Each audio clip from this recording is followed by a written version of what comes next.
Hello everyone, I am Mosam Pandya, your course instructor for measurement in industries, and we will continue with the previous session from the semiconductor types of strain gauge that we stopped in the last session, and we will be looking into fiber optic type of strain gauge also today.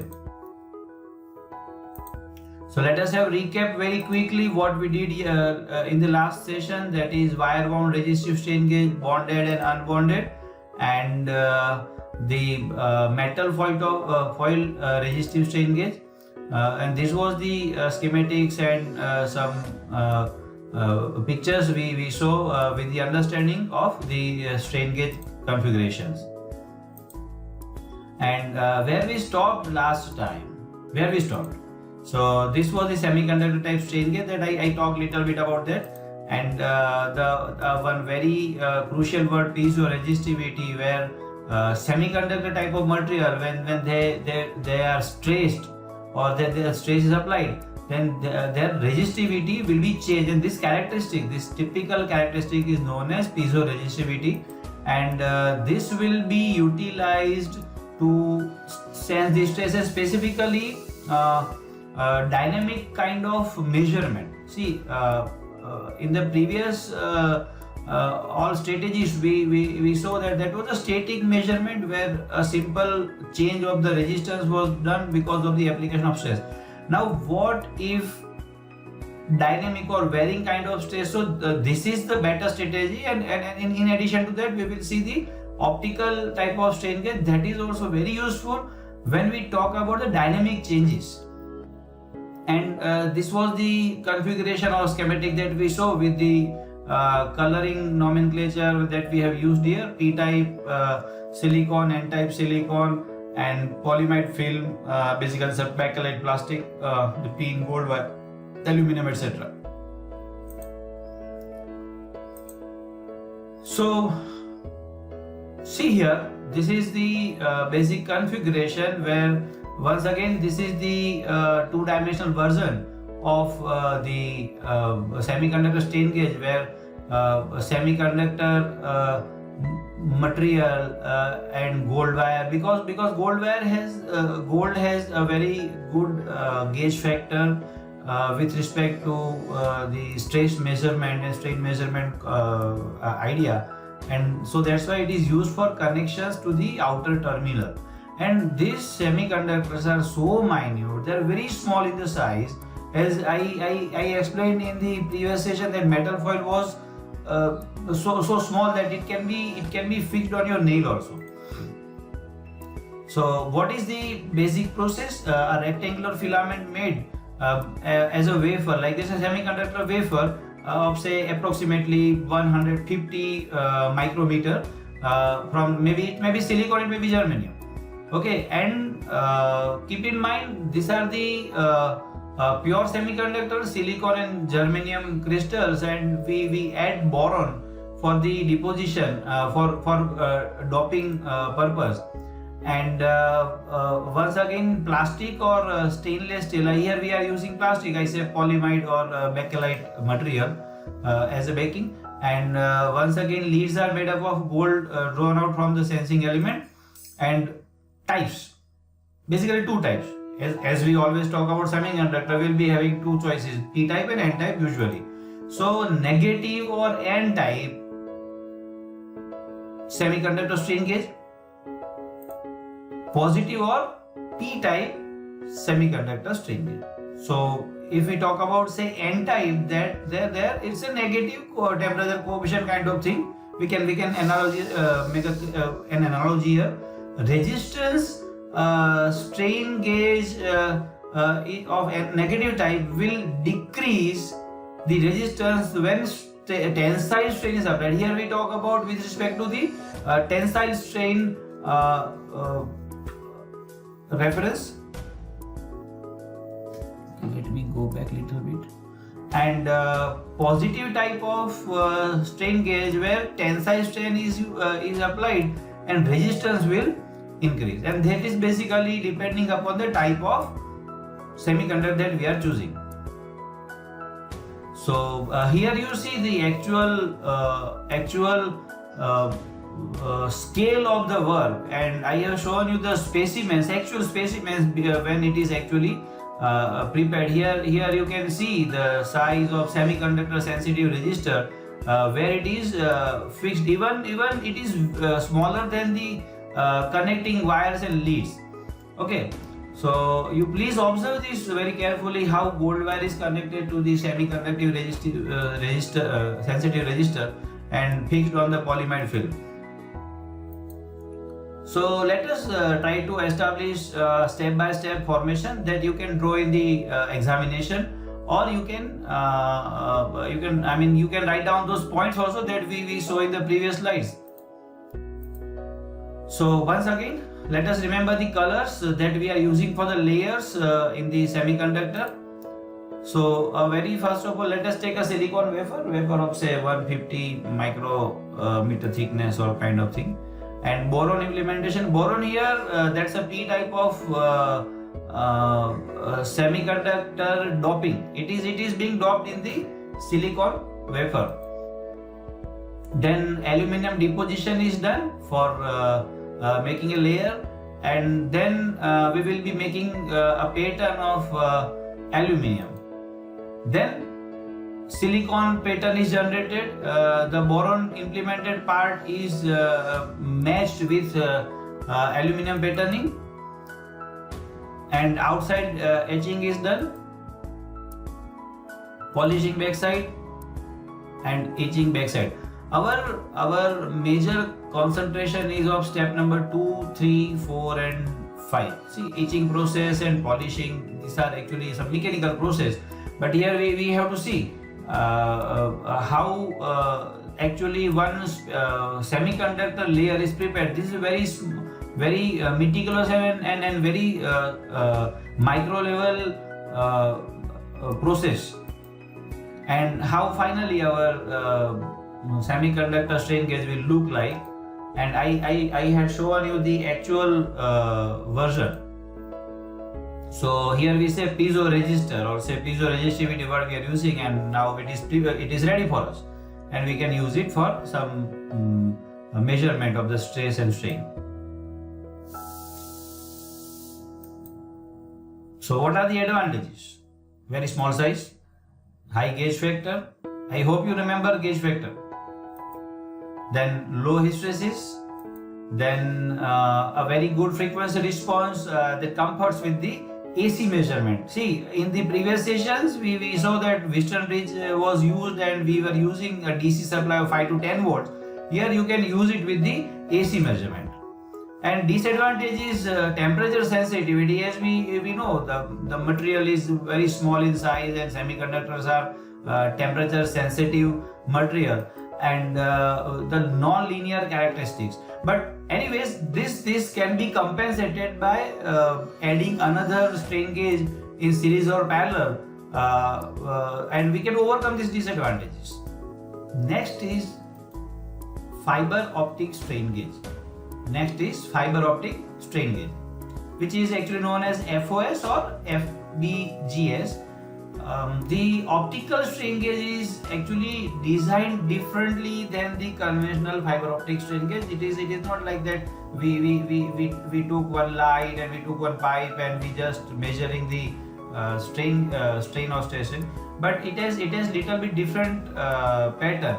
And the one very much important word is Bragg frequency or Bragg grating.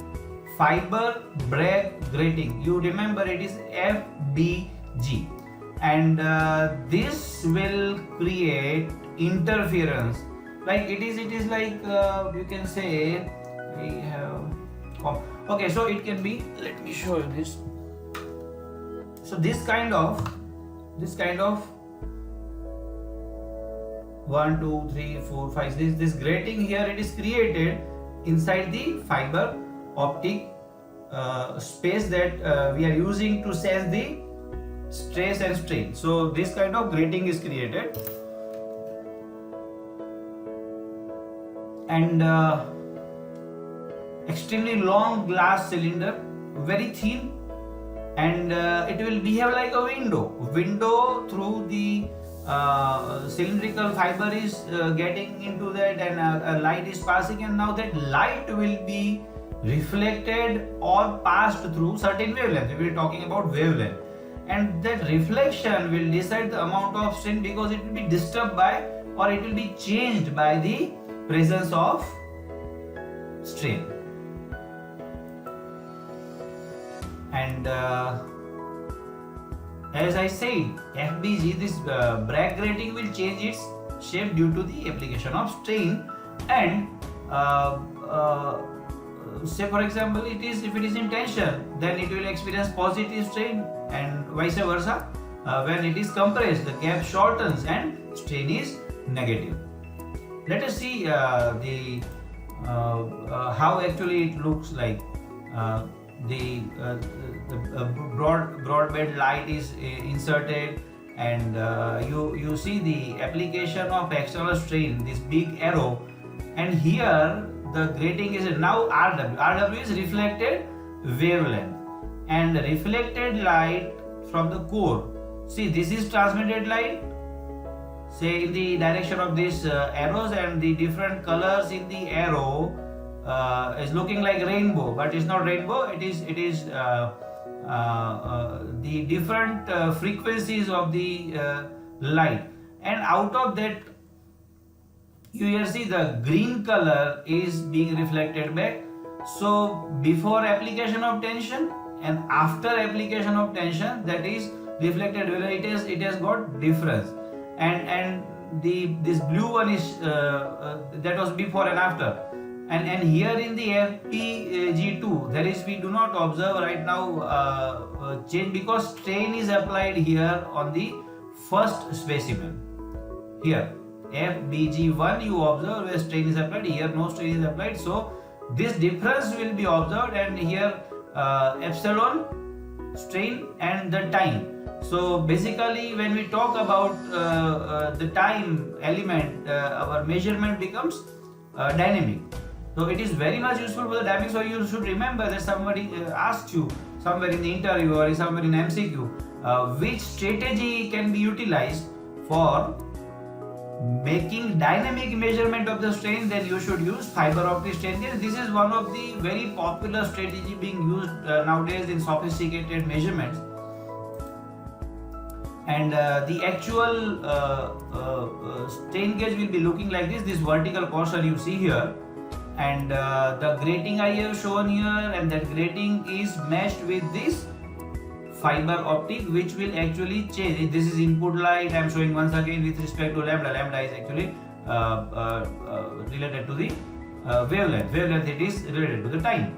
So reflected light at the Bragg wavelength. So this part is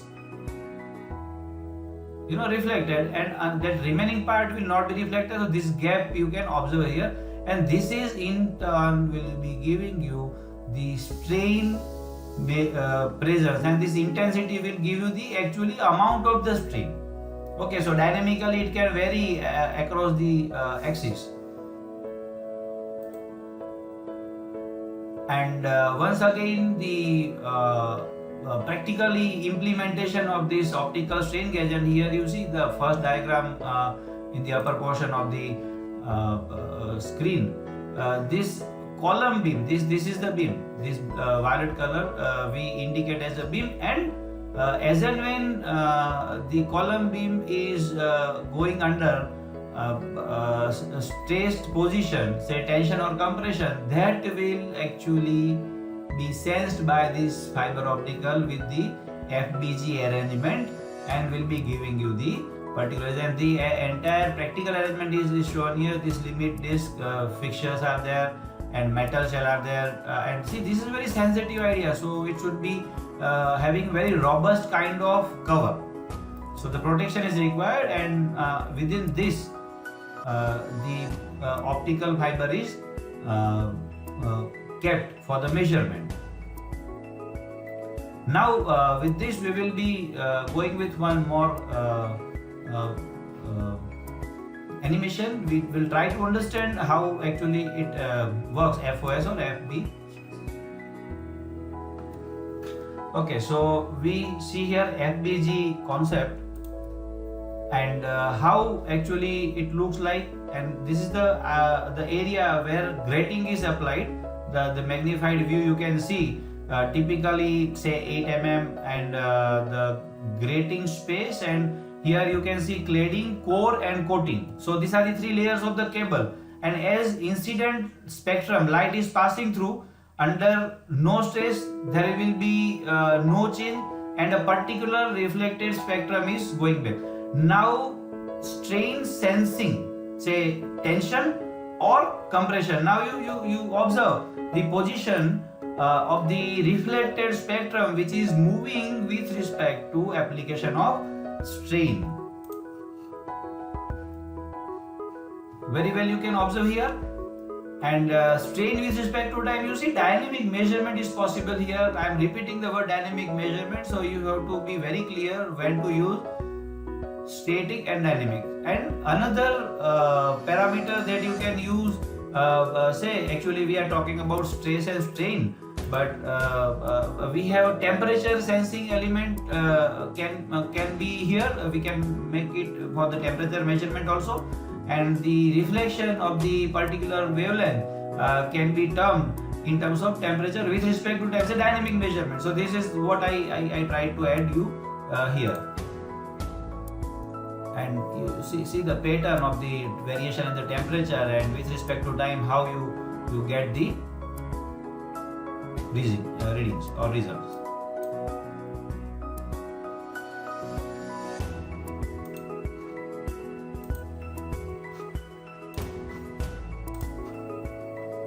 Hence we saw the entire procedure of FOS or FPGAs, and in today's session we tried to cover semiconductor type of strain gauge and theoretically FOS or FPGAs.